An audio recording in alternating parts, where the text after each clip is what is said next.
دیجئے، یہ جانچ کروائیے، وہ پڑتال کروائیے، اور بس لٹتے رہیے، پیسے لٹاتے رہیے۔ اللہ نے یہ سارے کام کیے ہیں، کوئی پیسہ لیا تیرے نے تجھ سے؟ لنس کلیجی ہے، اتری ہے، پچونی ہے، گردہ ہے، چستہ ہے، ماشاءاللہ تمام ہے، دماغ کو دستوں سے باندھا گیا ہے۔ کان میں ہڈی ہے، کوئی مشین نہیں، ہڈی سے اللہ سناتا ہے، رب چاہے تو ہڈی سے سننے کی قوت پیدا کر دیتا ہے۔ ہم آنکھوں میں جو دیکھتے ہیں نا، آنکھوں سے کیا 7 پردوں کے بیچ میں آنکھ کی پتلی رکھی گئی، یہ کیا ہے پتلی؟ چربی کا ایک لوتھڑا ہے جس سے اللہ نے ہمیں دیکھنے کا شعور بخشا۔ اگر یہ بلب فیوز ہو جائے نا تو آنکھیں لگوانے کے لیے لاکھوں روپے دینے پڑتے ہیں۔ نیک دان مہادان ایڈورٹائز ہو رہا ہے نا، ہاں چاروں طرف۔ اگر آپ چاہتے ہیں کہ آپ کی آنکھوں سے کوئی دوسرا دنیا دیکھ سکے تو اپنی آنکھوں کو ڈونیٹ کر دیجئے مرنے سے پہلے، تاکہ آپ کی آنکھوں سے کوئی دوسرا ویکتی دنیا دیکھ سکے۔ یہ پرچار پرسار ہو رہا ہے پورے ملک میں، پوری دنیا میں۔ سوچئے اللہ نے ان آنکھوں کے ذریعے کوئی الگ سے مشین نہیں لگائی، پروردگار نے صرف ایک چربی کی بوٹی ہے آنکھ میں، اللہ نے اسی سے دیکھنے کا کام لیا ہے، اور ڈیسیزن دینے کے لیے اللہ نے دل رکھا۔ سورس آف نالج، گیان کے سروت 5 ہیں جنہیں حواس خمسہ کہا جاتا ہے۔ ہم آنکھوں کے ذریعے سے دیکھتے ہیں، زبان کے ذریعے بولتے ہیں، چکھتے ہیں، کان کے ذریعے سے سنتے ہیں، اور جی جناب اللہ کسی چیز کو چھو کر جانتے ہیں، سونگھ کے جانتے ہیں، انہیں حواس خمسہ کہا جاتا ہے۔ باصرہ، سامعہ، شامہ، ذائقہ، لامسہ۔ ہم آنکھوں سے دیکھتے ہیں، آنکھ نہیں بتاتی کہ ہم نے کیا دیکھا ہے، اس لیے کہ ان 5 پر قدرت نے سپریئر دماغ کو بنایا، عقل کو۔ ایک مشین ہے یہ ہمارے دماغ میں۔ جب آنکھ کسی چیز کو دیکھتی ہے نا تو فوراً اس چیز کو اپلائی کرتی دماغ کو، اور دماغ جلدی سے یہ فیصلہ دیتا ہے کہ تم نے کیا دیکھا۔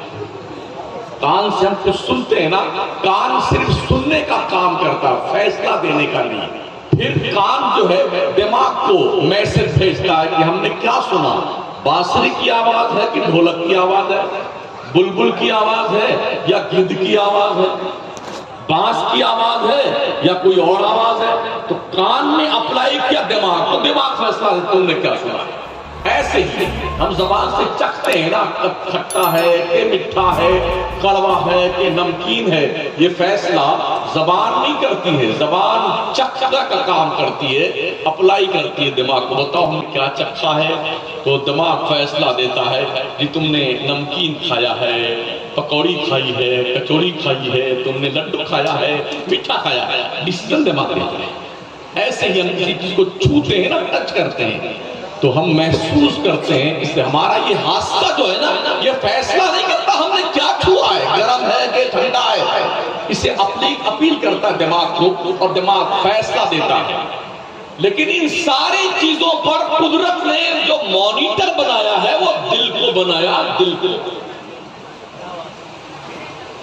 دل پوری باڈی کا بادشاہ ہے۔ آقا فرماتے ہیں انسان کے جسم میں گوشت کا ایک لوتھڑا ہے، اگر وہ لوتھڑا صحیح ہے پوری باڈی صحیح ہے، لوتھڑا گڑبڑ ہو گیا پوری باڈی گڑبڑ ہو جاتی ہے۔ آقا فرماتے ہیں الا ہی القلب، آگاہ ہو جاؤ وہ دل ہے۔ توجہ ہے آپ کی؟ اس دل کو سنبھالو، اس دل کو سنبھالو، یہ دل ہی سب سے قیمتی ہے۔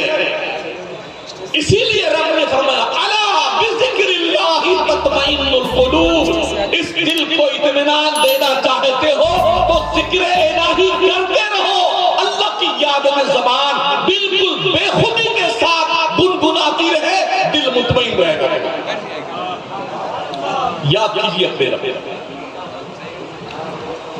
اللہ فرماتا ہے یوم لا ينفع مال ولا بنون الا من اتى الله بقلب سلیم. مال، دولت، اولاد، رشتہ دار، یہ کوئی تمہارا بھلا نہیں کرنے والے ہیں. دل ٹھیک ٹھاک لے کے جاؤ گے نا اللہ کی ہاں تو یہ دل ہی تمہاری کامیابی کی ضمانت بن جائے گا. ٹٹولو یہ دل ٹھیک ہے کہ نہیں ہے. اس دل پر گناہوں کی تحریر مت لکھو، جرائم کی تحریر مت لکھو. اس دل کو سیاہ و کالا مت بناؤ.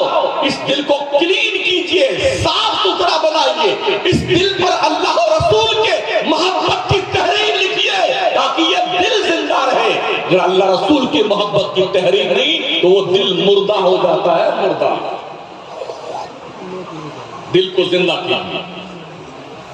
دل زندہ ہے تو آپ زندہ ہے، دل مردہ ہے تو آپ مردہ ہو جائیں گے. تو اللہ کریم وہ ہے جس نے ہمیں اور آپ کو پیدا کیا ہے اور اس نے اس پیدا کرنے پہ ہم سے کچھ لیا نہیں ہے. بس اتنی کہا ہے میرے بندو ہم نے تمہیں پیدا کیا ہے، تم ہماری عبادت کرو، ہمارا شکریہ ادا کرو. کتنی نعمتیں ماشاءاللہ.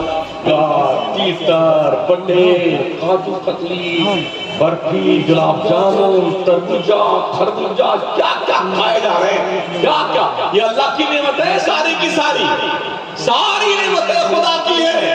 کھائے جا رہے ہو. رب کیا کہتا لئن شکرتم لأزیدنکم.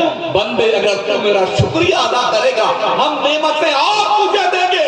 وَلَئِن كَفَرْتُمْ إِنَّ عَذَابِي لَشَدِيدٌ. اگر تم نے میری نعمت کا شکریہ ادا کرنا بند کر دیا تو میرا کوڑا اتنا سخت ہے نا جب پڑتا ہے تو زخم نہیں بناتا ہے، چھوڑتا ہے ضرور احساس کو.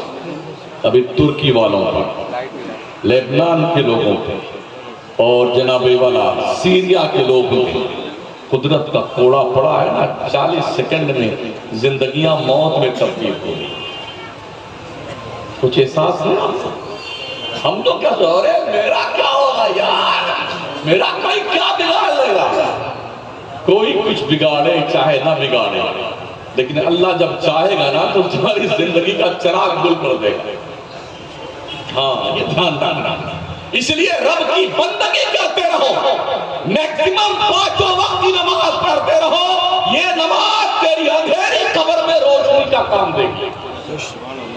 جہاں پر تیری قبر میں اندھیرا ہوگا نا اس قبر میں روشنی کا سامان لے کے جا. نماز کی شکل میں، عبادت کی شکل میں. بڑی خوشی مجھے ماشاءاللہ مولانا نظر سے آئے آپ کے امام صاحب نئے والے. کہاں گئے بھائی؟ ہاں امام صاحب کچھ کام ہو گئے. سنائے 3 صفحے نمازیوں کی ہو رہی ہے. 3 صفحے. ہر مولانا کی ذمہ داری، ہر امام کی ذمہ داری ہے کہ صرف مرغا مسلم نہ کھائیں، نمازیوں کی تعداد بڑھائیے، محنت کیجیے. محنت. ہاں یہ بس سوچئے کہ ہم تو کچھ نہیں پوچھا جائے گا، ہم تو مولانا صاحب ہیں. آپ سے جتنا پوچھا جائے گا جتنا ان سے نہیں پوچھا جائے گا. ہم مولانا لوگوں سے اتنا پوچھا جائے گا زبردست پوچھائی ہوگی نا. اتنا پوچھا جائے گا نہ مفتی گیری کام آئے گی نہ علامہ گیری کام آئے گی. اس لیے ہر شخص کوشش کرے. کم از کم اتنا تو یار کہہ سکتے ہو کہ یار نماز تو پڑھنی چلو بھائی صاحب. او باپو اور او ماؤ، اس سے پہلے کہ تمہاری اولاد کو غلط دوستوں کی ہوا لگے، کوئی غلط دوست تمہارے بچے کو تحریر لکھو.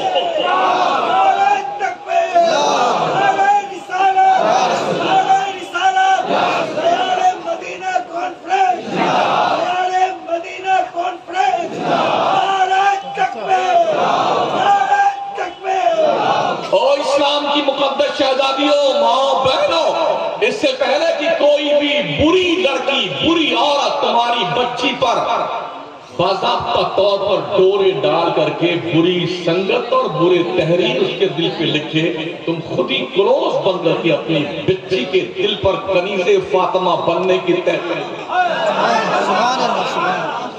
کوشش کرنا. اس میں جاتا کیا ہے آپ؟ ابھی بھی ہم نے دیکھا ہے کچھ بچیوں کو، 18 سال کی 17 سال کی بچیاں. میں نماز پڑھنے گیا تھا مسجد میں، ان کے سروں پہ دوپٹے نہیں تھے.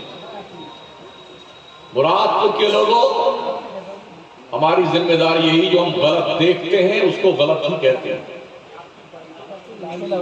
اگر باپ اتنا بے غیرت اور بے حیا بے شرم ہے کہ اپنے بچیوں کے سر پہ دوپٹے غائب دیکھ کر خوش ہوتا ہے، ایسا باپ ملعون ہے، ملعون۔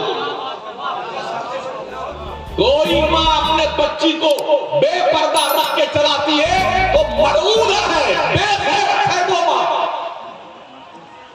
کنٹرول کو اپنے بچوں کو مینج کیجئے، اور ایک مصطفیٰ جان رحمت کا غلام ہونے کی حیثیت سے اپنے بچوں کو یہ باور کروائیے تم بھی غلامان مصطفیٰ کے سب پہ ہو، اور بچیوں کو یقین دلائیے تم کنیزان فاطمہ کے زمرے میں آتے ہو۔ تمہارا کردار کسی ناچنے والی عورت فاحشہ کی طرح نہیں ہونا چاہیے، تمہارا کردار خاتون جنت کی طرح بے شک۔ عبادت کیجیے۔ جب تک ہم ڈھنگ کے مسلمان تھے، اللہ کی عزت کی قسم کسی کی ماں نے دودھ نہیں پلایا تھا دنیا کے نقشے پہ جو ہمیں آنکھ اٹھا کے دیکھتے۔ ایک لڑکی طاہرہ نام کی جسے راجہ باہر کے فوجیوں نے گرفتار کیا تھا شری لنکا کے علاقے میں کسی بحری سفر میں، اس خاتون نے طاہرہ نے ہواؤں کے دوش پہ اس دور کے سب سے بڑے ظالم حجاج بن یوسف کو ہواؤں کے دوش پہ پیغام بھیجا تھا، او مسلم خلیفہ تیری غیرت کہاں مر گئی، اسلام کی بیٹیوں کو گرفتار کر لیا گیا۔ جب یہ آواز باضابطہ طور حجاز مقدس پہنچی تھی نا، تو محمد بن قاسم کو صرف 8000 کا لشکر دے کر کے حجاج بن یوسف نے بھیجا تھا، اور راجہ طاہر کی 1.5 لاکھ کی فوج کو دھول چٹا کر کے مسلم امت کی اسے ایک بچی کو آزاد کرنے کے لیے لشکر تشکیل کی گئی تھی۔ کہاں بیٹھے ہیں آپ؟ آج ہزاروں مسلم بچیاں جیل کے سلاخوں کے پیچھے ہیں، ہزاروں مسلم اسٹوڈنٹ آج جیلوں میں سڑ رہے ہیں۔ آپ کے پاس کیا ہے پروگریس؟ آپ کے پاس کیا سسٹمیٹک نظام ہے کہ ان بچوں کو جو برسوں سے جیل میں سڑ رہے ہیں انہیں آزاد کروانے کے لیے کوئی لاہے عمل آپ کے پاس میں ہے؟ جو روپے تم مزاروں کو تعمیر کرنے پہ خرچ کرتے ہو، سال در سال عرس کرنے پہ خرچ کرتے ہو،